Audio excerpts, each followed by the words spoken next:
किसी को जुकाम हो रहा हो,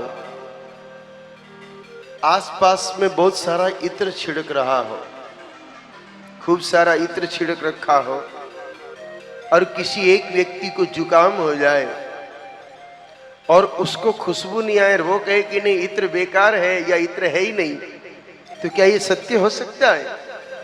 नहीं हो सकता। गड़बड़ हमारे नाक में है भाई।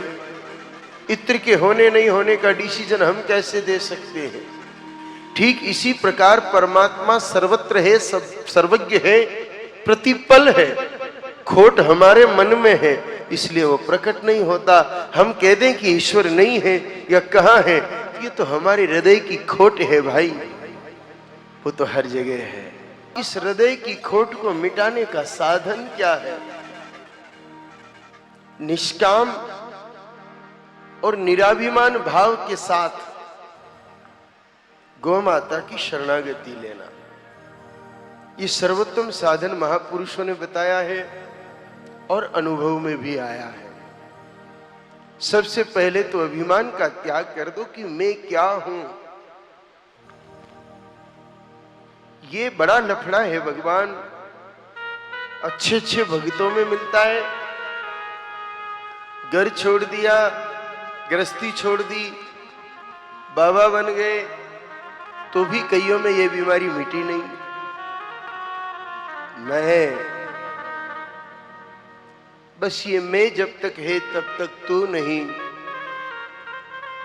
तो लफड़ा मिटाना है भाई और भगवान को पाना है। अब प्रश्न की भगवान को क्यों पाना है, क्या मतलब है? भगवान को पाने से क्या फायदा हो जाएगा?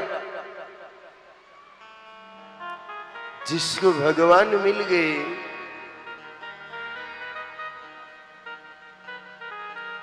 जिसको भगवान मिल गए,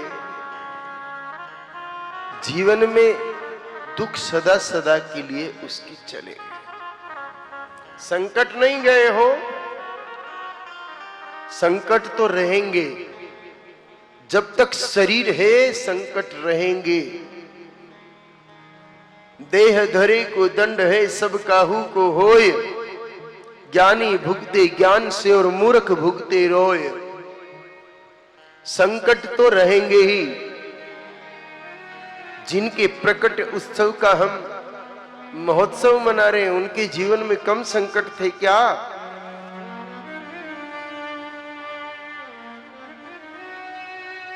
जेल में जन्म होना अच्छी बात है? नहीं। जन्मते ही के गांव छोड़ देना अच्छी बात है? बिल्कुल भी नहीं। 2, 4, 5 दिन की उम्र में ही कोई जहर पिला दे अच्छी बात है? बिल्कुल भी नहीं। अगासुर, बकासुर, तृणावत, पता नहीं किन किन से पंगा। सारी जिंदगी पंगा लेते लेते बीत गई और अंत में भी काल यवन।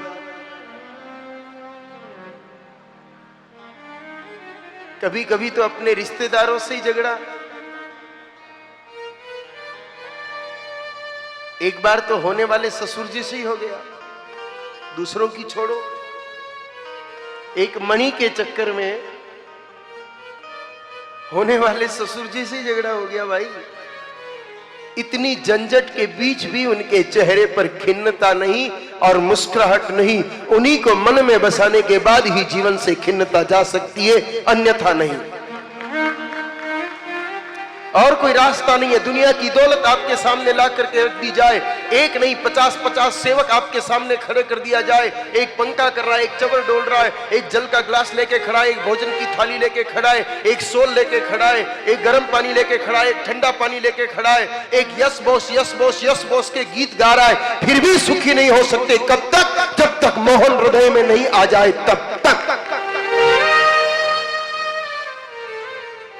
इसलिए जिंदगी में सुखी होने की इच्छा है भाई, तो मोहन को मन में बसाओ, और कोई रास्ता नहीं है।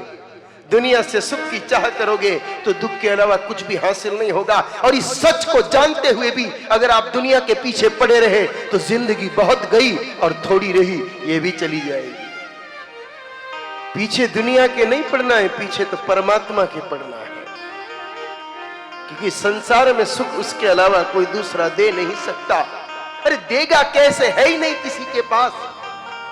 किशोर जी, नल की दुकान पर जाकर के बल्ब मांगोगे तो थोड़ी मिलेगा, वहां तो टूटी मिलेगी। तो जगत के पास तो दुख भरा है, आप उससे सुख की उम्मीद लेकर के चले हो, ये कैसे संभव है? जब सारा संसार ही दुखमय है तो इससे सुख की उम्मीद करना ही हमारी भूल है।